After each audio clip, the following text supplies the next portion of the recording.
তো বন্ধুরা, আমি মিশো থেকে একটা ড্রেস অর্ডার করেছিলাম, আর এই যে দেখো আজকে চলে এসেছে। আর চলো তোমাদেরকে খুলে দেখাই ড্রেসটা।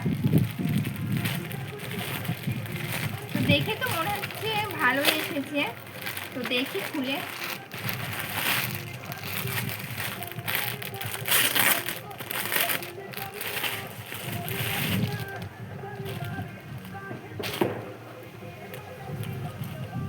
এই যে এটা হলো জামা, ভালোই এসেছে। এই যে দেখো এটা হলো জামা, আর এই যে এটা প্যান্ট,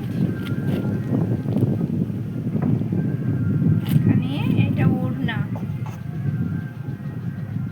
তো ভালোই এসেছে, কাপড়টা ভালো। এই যে দেখো জামাটা। তো জামাটা তোমাদের কাদের কাদের ভালো লাগলো কমেন্ট করে জানিও। তো কাপড়টাও ভালো এসেছে।